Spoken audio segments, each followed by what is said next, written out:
Hello friends, नमस्ते, राधे राधे। स्वागत करती हूँ आप सभी का परिचयों कॉमेडी यूट्यूब चैनल पर। तो आप सब कैसे हैं? आशा करती हूँ आप सब बहुत अच्छे होंगे, बहुत स्वस्थ मस्त ज़बरदस्त होंगे। और बताइए आप सब कैसे हैं, फिर भी बता दीजिए।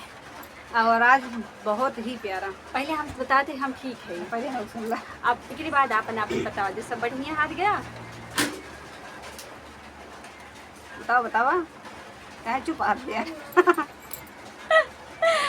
तो आप सबके बीच में बहुत प्यारा हमारा बुआ दहेज गीत लेके आई। बहुत ही प्यारा है ये मतलब दहेज समझ लो गीत। दादी अम्मा के खजाना में से। हाँ, दादी अम्मा का खजाना, बहुत ही पुराने जमाने का गाना है ये। मैंने अपनी मम्मी के डायरी से निकाला। पहले अवधि ये बोलता, हिंदी न सुनिए क्यों। नहीं, जो लोग नहीं समझते हैं ना तो उनको मैं हिंदी बोलते हैं कि आप जो बोलती मैं समझ नहीं पाता हूँ। अच्छा, बहुत जन ना समझते। हाँ, अवधी भाषा नहीं समझ पाते तो इसलिए मैं बोल रही हूँ हिंदी में, गाऊंगी अवधी में। अच्छा, तो गनवा कैसे समझबा जो भसवा ना समझे हाथ गया तो हमरे से लिखते। अच्छा ये हिंदी बोलिए, हम अवधि बोलम लिखते। हाँ हाँ तो बहुत अच्छा दहेज गीत बाटे इसके दादी अम्मा के खजाना में के। हाँ हाँ। तो आप सब सुने और तो बताइए कैसा लगा कमेंट बॉक्स में जरूर बताइएगा।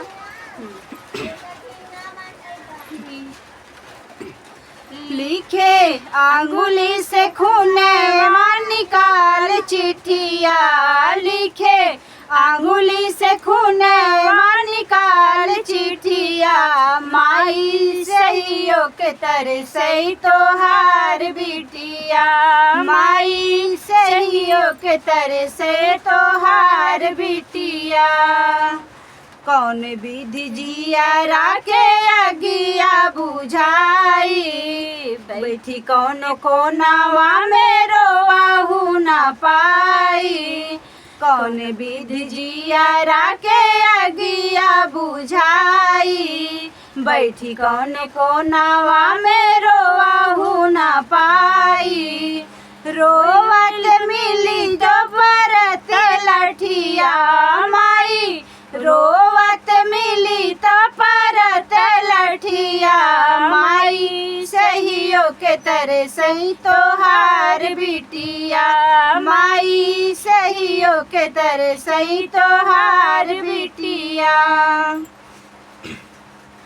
घर के घरैया मारे उठते सबेरवा, घर में घुसाते गरिया वही देवरवा, घर के घरैया मारे उठते सबेरवा, घर में घुसाते गरिया वाला देवरवा, कहत ससुर बेची दे हटिया, माई कहत ससुर बेची दे हटिया, माई सहियो के तरसई तोहार बिटिया, माई सहियो के तरसई तोहार बिटिया। कही कुल गोड़नी नदिया बोला रे, कही कुल गोड़नी नदिया पुकारे, कही कुल गोड़नी नदिया पुकारे, यही कही रोजे उठते खटिया, माई यही कही रोजे उठते खटिया, माई सहियो के तरसई तोहार बिटिया, माई सहियो के तरसई तोहार बिटिया। दुबिया के छड़िया न मारू मोरी बहिया, अब तो बरत बाटे रोजे बढ़निया, दुबिया के छड़िया न मारू मोरी देहिया, अब तो परत बाटे रोजे बढ़निया, दुबिया के छेड़िया न मारू मोरी देहिया, अब तो परत बाटे रोजे बढ़निया, तोहरे भवन महा में अइबै कहिया, माई तोहरे भवन महा में अइबै कहिया, माई सहियो के तरसई तोहार बिटिया, माई सहियो के तरसई तोहार बिटिया। तू तो कहते राहु सुना मोरी धेरिया, तोह के मंगाई ले चढ़ते अजोरिया, तू तो कहते रहू सुना मोरी धेरिया, तोह के मंगाई ले बई चढ़ते अजोरिया। बीत गईल तिथिया ना आइल चिठिया माई, बीत गईल तिथिया ना आइल चिठिया माई। सहियो के तरह सही तोहार बिटिया माई, सहियो के तरह सही तोहार बिटिया। हमरे करामावा में नहीं सुखे निदिया, मंगिया के सेंदूरा और मथवा के बिंदिया। हमरे करामावा में नहीं सुखे निदिया, मंगिया के सेंदूरा और मथवा के बिंदिया। खाई सोई जाई जहर के टिकिया माई, खाई सोई जाई जहर के टिकिया माई। सहियो के तरह सही तोहार बिटिया माई, सहियो के तरह सही तोहार बिटिया।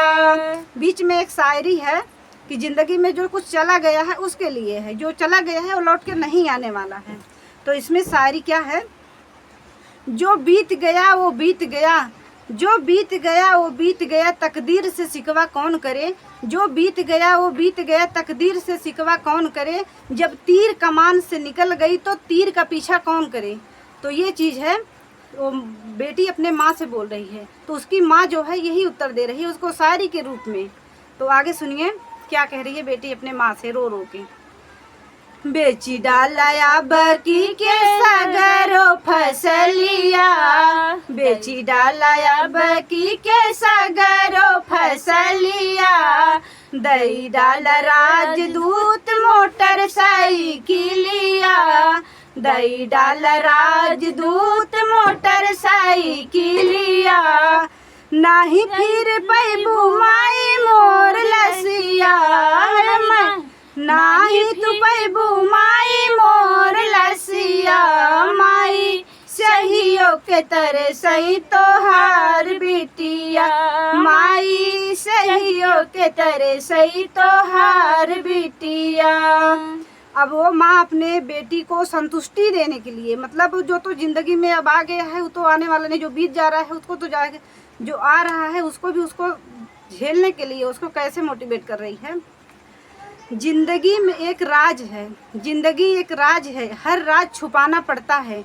जिंदगी एक राज है, हर राज छुपाना पड़ता है।